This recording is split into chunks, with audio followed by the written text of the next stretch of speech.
Hello, everyone. Welcome back to English Classes Online. My name is Benjamin. Today's video is on A Midsummer Night's Dream by William Shakespeare, a summary and analysis of the play.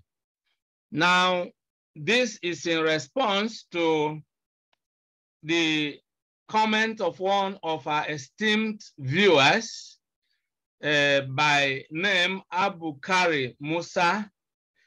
4 days ago, he wrote, please, I couldn't find the summary on Midsummer Night's Dream and Wuthering Heights. So in direct response to this comment, we decided to create this video, and this underscores our commitment to ensuring that we bring value to our esteemed viewers. On this note, I implore you and I encourage you, all you guys out there who have been very supportive of this channel. I want you to know that whenever you have any comment, any suggestion, any question, you should feel free to leave them in the comment section, because most of the time you discover that our content is created directly in response to what our viewers want. So we are here to serve you, and you are the reason why we do what we do. Now, if you are new to this channel, kindly subscribe to the channel by clicking on the subscribe button below.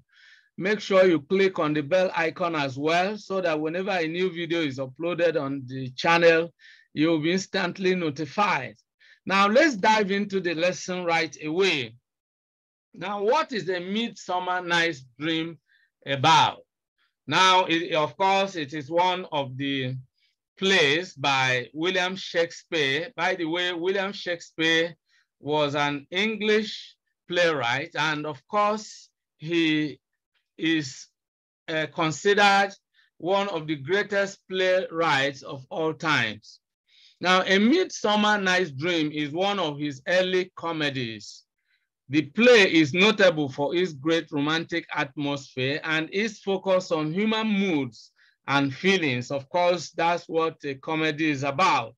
It is intended to make people laugh and, of course, to put people on a lighter mood. Now, as the title suggests, the play has a dreamy atmosphere. It is about a dream on a summer night. So it's a summer night's dream. That's what the play is. But then it has a powerful message to convey. Now, the play tells the story of the fantastic adventure of a night in which the power of love is portrayed as a controlling force invoked by the supernatural. The play brings together the stories of people belonging to different worlds and different social backgrounds, the fairy kings and queens, the human kings and queens, human lovers, the ordinary people, and so forth. So the play actually gives us insight into life from different backgrounds, all right? Now, what are the characters, or who are the characters of A Midsummer Night's Dream? Let's, because a play is all about human beings. The characters are the people who play the roles, who participate in the incidents and events of the play. Now, the characters of the play can be classified into 3 groups. Depending on how you want to look at it. The first group, in the first group, you have Theseus, the Duke of Athens, Hippolyta, the Queen of the Amazons, who of course is engaged to Theseus, because, you know, Hippolyta as the Queen of the Amazons, you know, the Amazons having been conquered in the battle by the king Theseus, eventually falls in love with the king, and from that moment, becomes a bride or a fiancée, and then a marriage is being arranged. Then we have Hermia, a young Athenian woman who is in love with Lysander. Then we have Lysander, a young Athenian man who is in love with Hermia and Helena at different times of the play. Then we have Aegeus, the father of Hermia, who actually wants Hermia to marry Demetrius, and he reports to the king, complains to the king, and wants his daughter punished if she disobeys his instruction.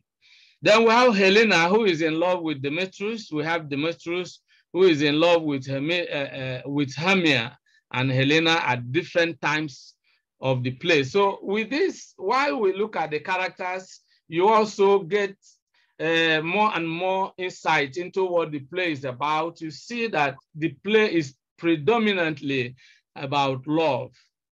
Then you have Philostrate, the master of the revels for Theseus, is the one in charge of entertainments of the king Theseus. All right. Then we have the second group of characters. This group has to do with the supernatural characters. We have Oberon, who is the king of the fairies. We have Titania, the queen of the fairies. We have Puck, also called Robin Goodfellow, who is a servant to Oberon. We have Titania's fairy servants, Peace, Blossom, Cobweb, Moth, and Mustard Seed. Well, these are the supernatural characters. Then we have a third group of characters who we can call the ordinary people, an amateur acting troupe, actually. Now, this group is led by Peter Queens, a carpenter and the leader of the troupe. All right, it's a performing troupe. Then we have Nick Bottom, a weaver. In the course of the play, we find Bottom being, turned into a donkey. A fairy actually places a fast one on him and hangs the head of an ass and fastens it on his head, and that causes some hilarious moment. Now, he plays the role of Pyramus in the troupe's production of Pyramus and Thisbe, a kind of performance, a kind of act, a comedy, if you like. Then we have Francis Flute, the bellows mender who plays Thisbe in the play. We have Robin Stravlin, the tailor who plays the moonshine. We have Tom Smile, the tinker who plays the wall. Then we have Snug, the joiner who plays the lion. So these are the characters. But you need to understand that as it is characteristic of most of Shakespeare's comedies, of course, characters play a major role, just like in other plays as well. But you will find that the liveliness of the characters in A Midsummer Night's Dream actually contributes to the liveliness of the drama itself. Now let's look at the plot of the play. The play features, different plots. Well, it may not be three. We could even say there are four, but well, three very main plots with additional one.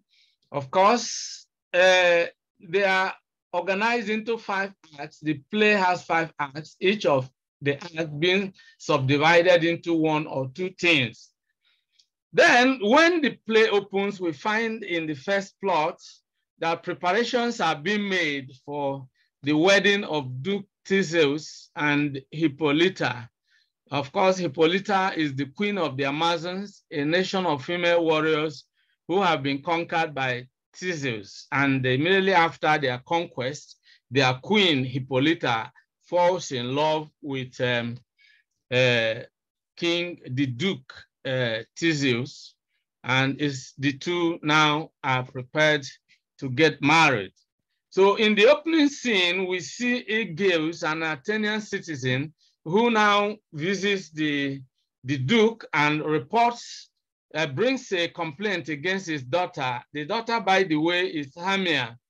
Aegeus wants his daughter to marry Demetrius, you know, with whom she has been engaged, you know, in those olden days when young women started growing up, they were quickly betrothed to a man. And the parents agreed that, yes, this suitor is the one we have chosen for our daughter, and our daughter is going to get married to this man. However, Hermia is in love with another man called Lysander, and she does not want to obey her father's command to marry Demetrius. So the play is showing us the power of love, the controlling influence of love. Even up to today, we still find conflict between parents and their children over who to get married to. So then we find Aegeus requesting the king to enforce an ancient Athenian law, which stated that a daughter must marry the suitor chosen by her father, or she would receive the death penalty. However, the king offers Hermia another alternative, saying that if she refuses to marry the person chosen by her father, she has the option of living the rest of her life in seclusion in a nunnery, worshiping Diana, the Greek goddess of chastity. You know, in most of Shakespeare's plays, you see the belief in the supernatural. All right. Now, in the meantime, Hermia and Lysander decide to run away from Athens in order to avoid being killed. All right. They decide to elope from Athens to Lysander's hut, where, you know, Athenian laws are not in force, so that they can safely get married there. Meanwhile, Hermia shares this information with her bosom friend Helena, who in turn informs Demetrius. Meanwhile, Demetrius had earlier fallen in love with Helena, but has now jilted her and wants to marry Hermia. So you can see, you know, a lot of things happening there. Okay. Now, still on the plot of the play, in preparation for the wedding of Duke Theseus' wedding, I mean for the occasion of Duke Theseus' wedding, a group of, you know, laborers, you know, they are known as the rude mechanicals. They are rehearsing an act which they call the most lamentable comedy and most cruel death of Pyramus and Thisbe. They want to perform this act on the occasion of the king's wedding. Of course, the head of this group is Peter Quince, and as the leader of the groups, he reads out the names of the characters and assigns roles to them. One of them to whom he assigns a role is Nick Bottom, who is given the role of Pyramus. Meanwhile, he becomes so overzealous, so passionate that he wants to play almost the role of every other character, and that adds to the hilarious nature of the whole thing. Now, they all agree to meet at Duke's Oak, which is part of a forest outside the city of Athens. That forest, incidentally, is haunted by fairies, and this brings together the two worlds, the human and the supernatural, because when these 6 people now meet in this place, of course, and some other people who are going to come from Athens to that place, then we find a lot of things happening there. You know, we find the influence of the supernatural upon the natural, and these two worlds meeting in this forest give us a lot of the comedy we find in this play. Meanwhile, Oberon and Titania, the king and the queen of the fairies, have arrived at the forest, and they intend to also remain there until they have attended Theseus' wedding.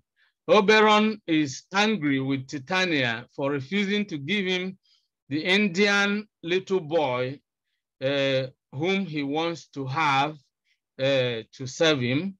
But Titania is not willing to give out this little Indian boy who is known as a changeling boy because his mother happened to be one of her worshippers. So in order to punish Titania for her disobedience, Oberon calls his servant Puck, all right, and instructs him to put a love charm, which of course is extracted, is an extract, is the magical juice of a flower called love in idleness. So Oberon instructs Puck, his fairy servant, to apply this to the eyes of Titania. Now, this magical juice has a very powerful effect on whoever it is applied to. Because when it is put in your eyes, then the moment you wake up, first you fall asleep, and when you wake up, the first creature you see upon waking up, you fall in love with the person. So it's actually a love potion, a love charm, if you like. Now, the intention of Oberon here is to make sure that Titania falls in love with any other creature, just to divert her attention from the little India boy, whom Oberon, really wants to take away from Titania. And this has been a source of conflict between the fairy king and the fairy queen. All right. Now, in the meanwhile, we see that Titania, is influenced by this particular magical juice. Of course, eventually she's going to wake up and fall in love with a very weird creature, Bottom, a player who has been bewitched into having the head of a donkey. Now, also, we find that Puck uses the same magical juice on Demetrius and also on Lysander, because we find that, these lovers happen to have also found their way to this forest. Earlier, we already stated that Lysander and Hermia, decided to elope. Meanwhile, you can also understand that because the information has been divulged to Demetrius, who actually is in love with Hermia, then he is likely to move out and go look for her. So we find also Helena, who is madly in love with Demetrius himself, with whom she had shared some love, but Demetrius somehow, has abandoned her. We find her also coming into this forest. So now you discover that somehow Oberon, who actually sympathizes with Helena, all right, decides to instruct Puck to apply this this love charm on Demetrius. So we find a situation where Lysander wakes up, falls in love with Helena, because that's the first person he sees. And then we find Demetrius also waking up and falling in love with this Helena. So we have the two young men, falling in love with Helena, and this actually is quite amazing. But then we can see it is the work of the supernatural. Meanwhile, this causes a lot of commotion among the four. Lysander and Demetrius are angry with each other, and Hermia is angry with Helena, whom she accuses of, turning the heart of her lover, Lysander, away from her. Now, Lysander and Demetrius are so furious with each other that they arrange to have a duel to prove whose love for Helena is greater. Now, this is averted because Oberon instructs Puck to lead Lysander and Demetrius away from each other. Now, when they eventually fall asleep, Oberon asks Puck to remove the charm from Lysander's eyes so that he is in love with Hermia again. All right, so you can see that is exactly what happens. All right, that's exactly what happens. Now, in the meantime, the 6 laborers are near Titania's bar rehearsing their play. Don't forget, they had agreed to meet in that forest, which is haunted by the fairies, in order to rehearse their play, which of course they are preparing for the occasion of the king's wedding. Now, when Puck comes across Bottom, Puck places a donkey's head on Bottom's neck. This makes Bottom's fellow players to run away. They are scared when eventually Bottom shows up and they find that he's actually from his face to his neck, he's an ass, not a human being, he's a donkey. So they run away in terror, they are frightened. And of course, at that juncture, Titania, who has been sleeping, wakes up, and guess who she sees first? Is Bottom. And then she falls in love with Bottom under the influence of the charm. While she lavishes all her love and attention on Bottom, her admiration for the Indian boy vanishes away. In other words, her attention is diverted from the Indian boy, and then all her attention and even the attention and service of her fairy servant are shifted to Bottom, whom she now loves so passionately under the influence of the charm. So in this situation makes it easy for Oberon to take the boy away from Titania, and thereafter Oberon asks Puck to set Titania free from the charm and also to remove the donkey's head from Bottom's neck, because of course he has achieved his purpose. There was no other reason why he had to do that than for him to achieve the purpose of taking the Indian little boy away from Titania. Having achieved that, he instructs Puck, his servant, his fairy servant, to remove the charm here, the spell he cast on those 2 characters. Now, in the morning, we find the king, the Duke Theseus, and the bride Hippolyta arriving in the forest. Of course, they have a purpose for going there, probably on a hunt. There, they see the lovers who are wondering what had happened to them the previous night. And these lovers are all wondering, they are all astonished, and they try to explain what has happened to them as a kind of dream. Now, at this juncture, Theseus realizes that the previous love problem reported by Aegeus, does not exist anymore, because Demetrius now loves another girl. He now loves Helena instead of Hermia. And so the stage is set. Theseus now orders that there should be a group wedding to take place, and he has to overrule the objections by Hermia's father, Aegeus.